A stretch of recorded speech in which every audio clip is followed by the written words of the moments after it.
সম্প্রতি হামাস তাদের সন্ত্রাসী সংগঠন হিসেবে যুক্তরাজ্যের তালিকায় থাকার বিরুদ্ধে একটি আইনি মামলা করেছে। মামলার নেতৃত্বে রয়েছেন ডক্টর মৌসা আবু মারজুক, হামাসের আন্তর্জাতিক সম্পর্ক ও আইনি অফিসের প্রধান। তিনি যুক্তরাজ্যের হোম সেক্রেটারির কাছে দাবি জানিয়েছেন, হামাসকে সন্ত্রাসী সংগঠন হিসেবে চিহ্নিত না করে প্রতিরোধ আন্দোলন হিসেবে স্বীকৃতি দেয়া হোক। এই আইনি লড়াইটি হামাসের জন্য একটি গুরুত্বপূর্ণ পদক্ষেপ, কারণ এটি যুক্তরাজ্যের সন্ত্রাসী তালিকায় তাদের অবস্থান পুনর্বিবেচনা করার জন্য একটি আইনি চ্যালেঞ্জ। বর্তমানে হামাসকে বহু দেশ সন্ত্রাসী সংগঠন হিসেবে চিহ্নিত করেছে, কিন্তু এখন এটি ব্রিটিশ আদালতে বড় ধরনের আইনি লড়াইয়ের পর্যায়ে পৌঁছেছে। হামাসের পক্ষ থেকে দাবিটি মূলত ফিলিস্তিনিদের আত্মনির্ভরশীলতা এবং সংগ্রামের অধিকারকে সম্মান করতে সরকারের প্রতি আহ্বান জানিয়ে করা হয়েছে। তাদের দাবি, হামাসকে একটি প্রতিরোধ আন্দোলন হিসেবে স্বীকৃতি দেওয়া হোক, যা ফিলিস্তিনের অধিকার এবং স্বাধীনতার জন্য লড়াই করছে।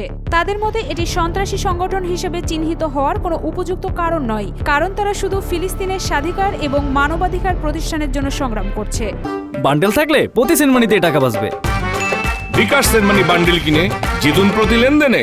এই আইনি লড়াইয়ের একটি গুরুত্বপূর্ণ দিক হচ্ছে, হামাসের আইনজীবীরা ব্রিটিশ সরকারের কাছে যুক্তি দিয়েছেন যে যুক্তরাজ্য একটি দীর্ঘ ইতিহাস নিয়ে ফিলিস্তিনিদের বিরুদ্ধে উপনিবেশবাদী, জাতিগত নির্মূলকরণ এবং অ্যাপারথেইড কার্যক্রমে সহযোগিতা করেছে। 1917 সালের বালফোর ঘোষণা থেকে শুরু করে 1948 সালের নাকবা, ফিলিস্তিনিরা যে অত্যাচারের মুখোমুখি হয়েছেন তার পুরোপুরি দায়ভার ব্রিটিশদের উপর বর্তায়। তাদের মধ্যে যুক্তরাজ্যের এই ইতিহাসের কারণে তাদের উচিত ফিলিস্তিনিদের আধিকারিক সংগ্রাম এবং জাতীয় স্বাধীনতার অধিকার সম্মান করা।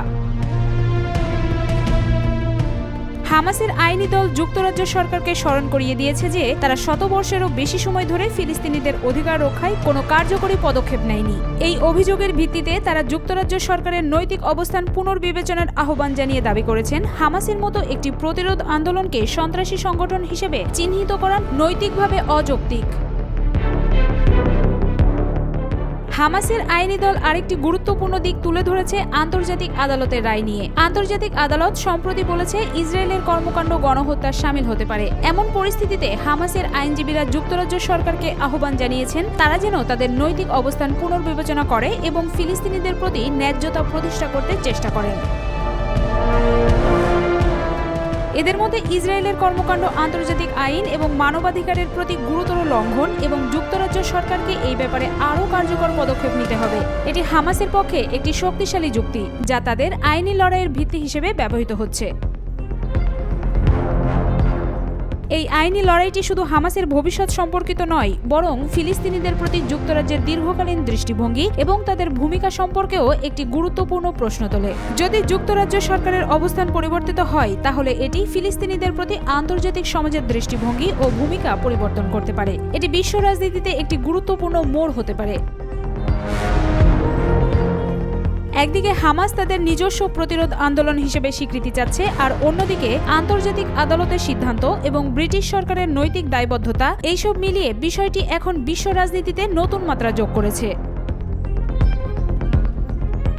এই আইনি মামলা এখন বিশ্ব রাজনীতির কেন্দ্রবিন্দুতে রয়েছে। এর ফলস্বরূপ যুক্তরাজ্য সরকারকে তার নৈতিক অবস্থান পুনর্বিবেচনা করতে হতে পারে, এবং এক্ষেত্রে আন্তর্জাতিক আইন এবং মানবাধিকার সুরক্ষার বিষয়টি অত্যন্ত গুরুত্বপূর্ণ হয়ে উঠেছে।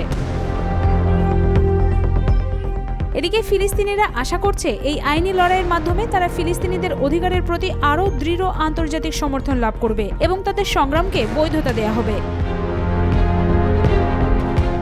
তবে এই মামলা কতটা সফল হবে এবং তার পরবর্তী প্রতিক্রিয়া কি হবে, সেটি সময় এবং আন্তর্জাতিক রাজনৈতিক পরিস্থিতির উপর নির্ভর করবে। ফিলিস্তিনিদের জন্য এটি একটি গুরুত্বপূর্ণ পদক্ষেপ, তবে ব্রিটিশ আদালতের সিদ্ধান্তের পরবর্তী প্রভাব বিশ্বের রাজনীতিতে একটি নতুন যুগের সূচনা করতে পারে।